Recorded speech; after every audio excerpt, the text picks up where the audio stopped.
Bienvenue dans l'exposition Rêver l'univers, qui est une exposition collective de 13 artistes contemporains et qui regroupe une cinquantaine d'œuvres pour nous plonger dans l'immensité du cosmos.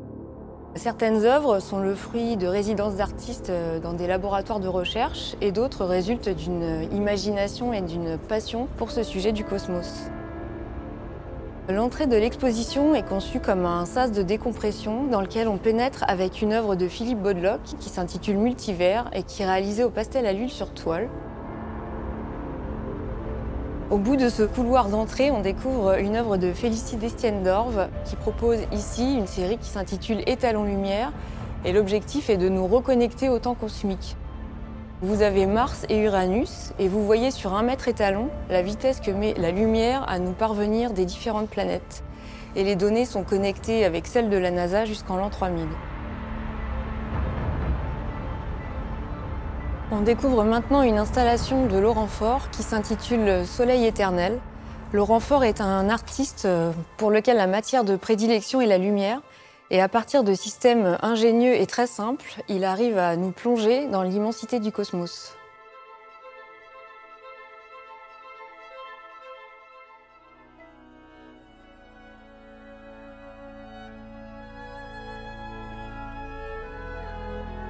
L'Envol du rêve est un projet qui est né d'une découverte, celle d'un petit carnet rouge sur les étagères des archives de l'astronome Camille Flammarion.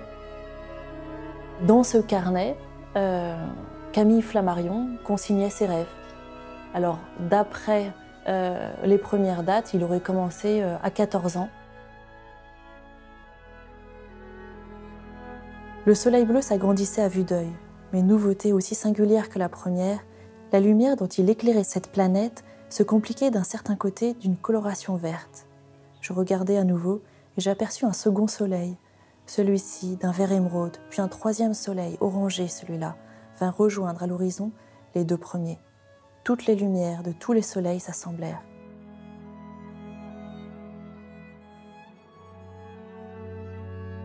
Quelques mois après cette découverte, j'ai entendu parler d'un espace libre dans une sonde de la NASA. Une équipe de la NASA proposait d'envoyer dans l'espace quelques œuvres d'art à bord de la sonde Osiris-Rex en partance vers l'astéroïde Bennu.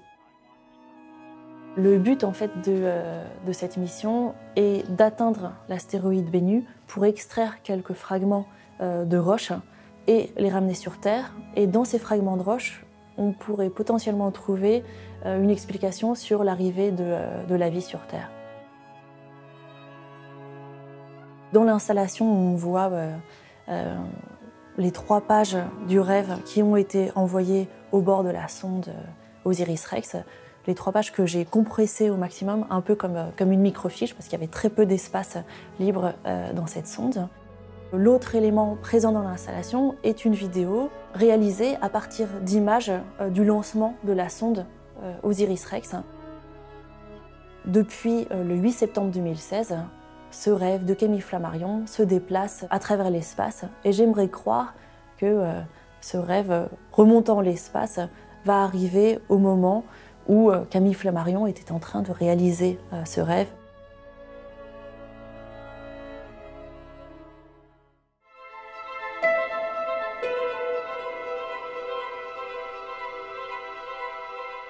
On découvre ici une œuvre de l'artiste canadien Nicolas Beyer qui s'intitule Vanité dodécaèdre.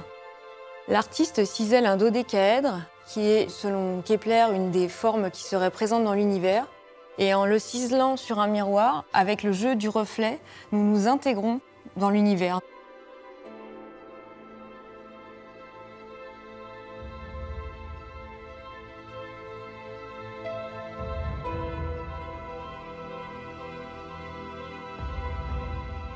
Pour l'œuvre Météorite, l'artiste Nicolas Beyer broie une météorite en fine poudre et il recouvre sa peinture d'une couche de ce matériau céleste. Il mêle ainsi un geste humain, la peinture, à un matériau cosmique pour mieux nous relier à l'univers.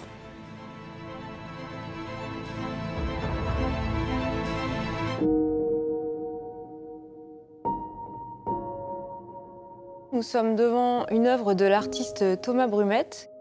Pour cette série qui s'intitule Infinities, l'artiste prend une photographie qui est disponible sur Internet, qui est une photographie prise par le télescope Hubble, et il superpose une image qu'il prend lui de son environnement immédiat, comme un flocon de neige, un petit brin d'herbe, un peu de poussière. Et en superposant les deux images, une image de l'infiniment grand et une image de quelque chose de très petit, on obtient ainsi un nouvel univers. L'ensemble fusionne pour livrer cette série de photographies.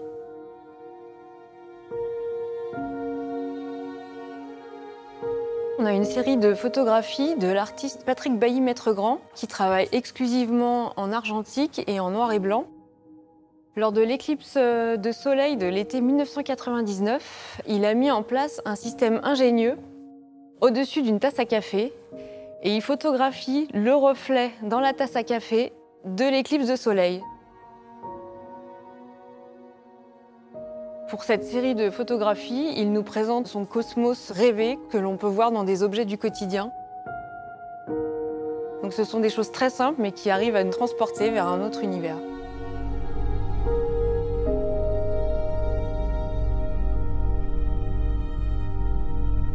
Cosmorama, c'est une œuvre que j'ai réalisée au Frénois.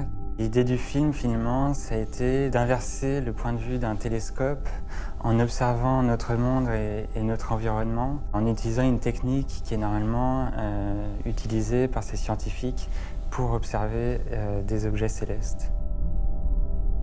Le film prend comme point de départ un observatoire, l'observatoire du Teide, dans les îles Canaries, en Espagne. Et c'est à partir de ces télescopes que j'ai construit l'image du film et que j'ai modifié le capteur d'une caméra pour qu'elle enregistre les longueurs d'onde très précises qui étaient elles-mêmes captées par ce télescope. Il y a deux sources principales de son. La première, c'est des enregistrements que j'ai faits pendant le tournage, mais en utilisant non pas des micros traditionnels, mais en utilisant des micros de contact qui permettent d'enregistrer les vibrations à l'intérieur même des matières qui étaient filmées. C'était l'idée de faire comme ça ce voyage mental à la fois fictionnel, dans une dimension de la réalité qui échappe à nos perceptions. C'était de se poser la question de ce que pouvait être une mise en scène spatiale, c'est-à-dire quels sont les codes et les règles qui pourraient exister lorsqu'on filme dans l'espace.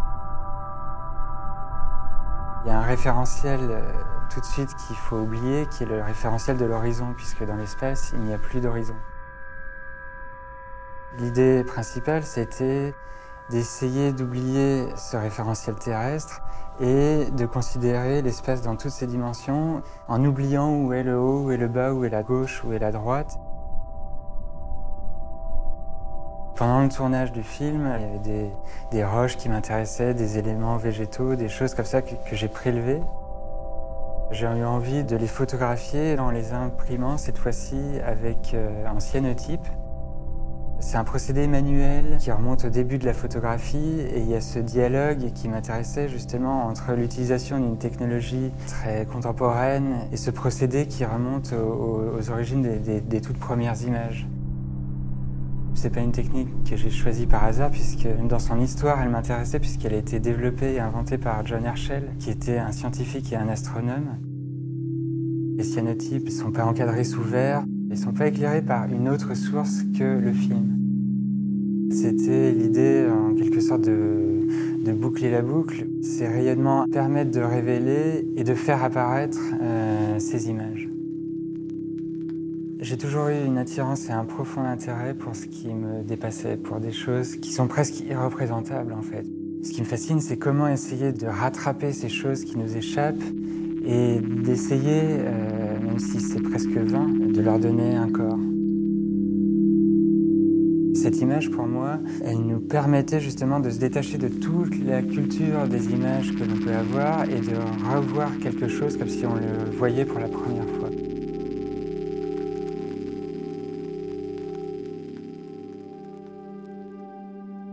On poursuit la visite ici avec une seconde installation de l'artiste Laurent Faure, qui cette fois-ci propose une œuvre intitulée Brouillard cosmique, qui est réalisée à l'aide d'un simple matériau qui est une plaque en aluminium martelée. Et la lumière se projette sur le mur. C'est une œuvre qui est immersive, on peut rentrer dans l'espace pour vivre un moment un peu hors du temps.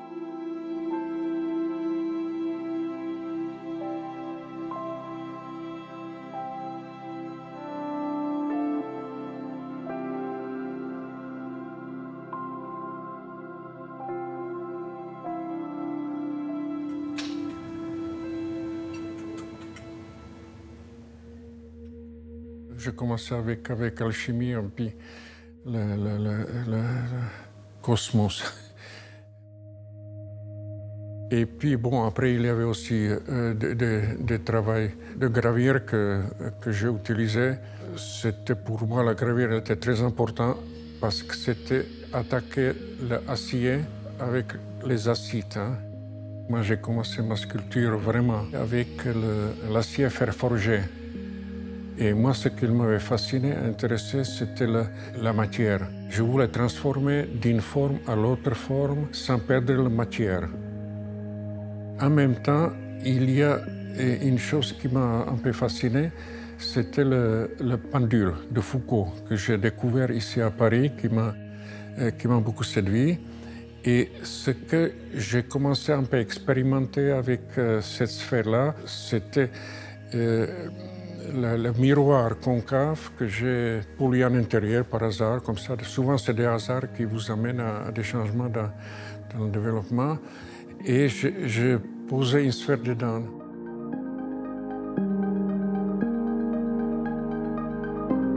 Quand j'ai travaillé, ce travail, c'était seulement avec des reflets, j'ai essayé de jouer. J'appelais ça distorsion, vision. Mais je me suis rendu compte que si je pose cette tôle un peu elliptique dans cette position contre le mur, que ça fait des reflets. Il y a un peu de jet de lumière dans les espaces. Quand vous bougez un peu avec ce miroir, il y a toujours une petite pointe noir-blanc qui apparaît en bas. Donc j'ai intitulé ce trou noir, trou blanc. Cette pièce-là, j'appelais ça la 4e dimension, parce qu'évidemment, la déformation de la forme sphérique qui a 3 dimensions avec le reflet, évidemment, il nous envoie quelque part plus loin. J'essaye toujours d'envoyer le miroir ailleurs. Je retournais toujours le miroir contre l'espace, donc moi, c'est toujours plutôt orienté dans le cosmos.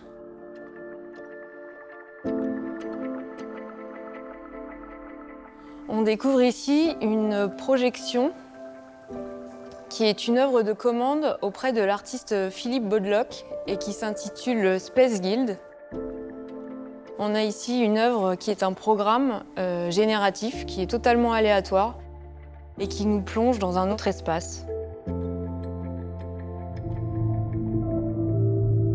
Phases of the Moon, c'est une série de pièces que j'ai commencé en 2012, qui a pris différentes formes, et à la suite de la commande par le musée de la Poste, j'ai imaginé une nouvelle version en fait, de cette pièce qui fonctionne sur le principe d'une correspondance qui est synchronisée avec une lunaison.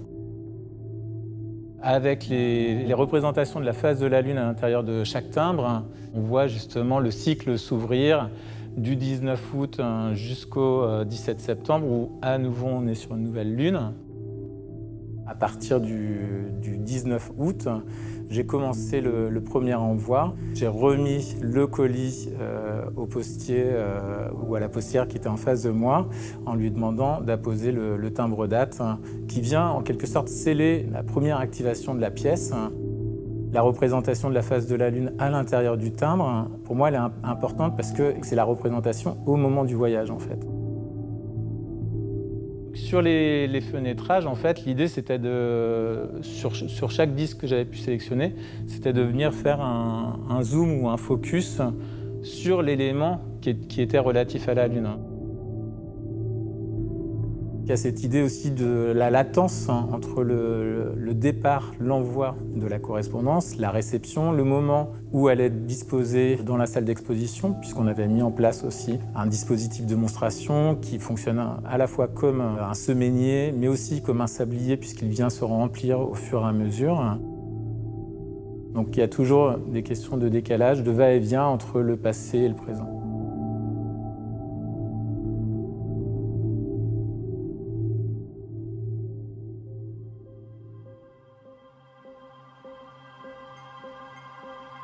Pour cette série de photographies qui date de 2015, intitulée Greeting from Mars de l'artiste Julien Mauve, il met en scène un couple de cosmonautes qui partiraient en vacances sur la planète Mars. Comme si demain, la planète Mars était une destination touristique comme une autre. Donc pour ceci, il est parti dans le désert américain. Et ce couple de cosmonautes se met en scène et partage en temps réel sur les réseaux et sur Internet sa découverte.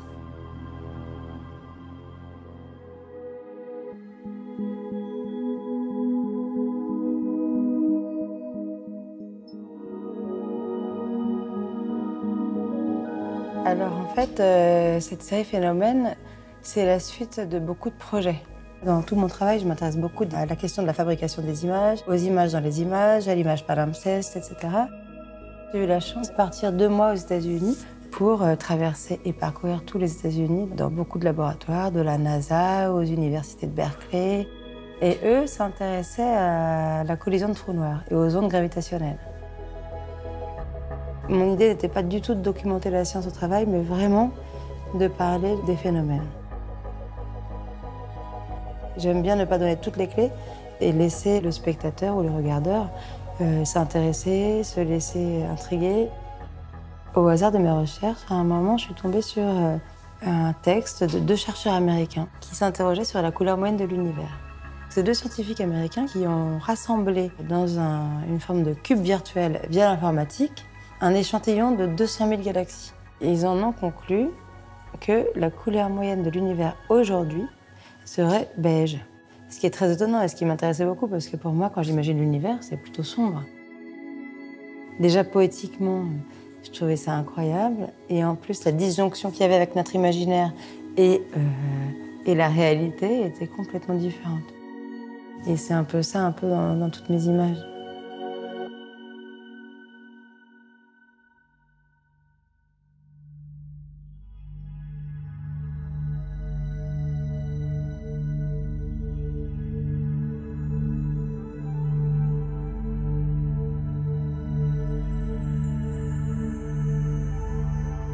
L'œuvre Vision de David Spriggs est une œuvre très grand format.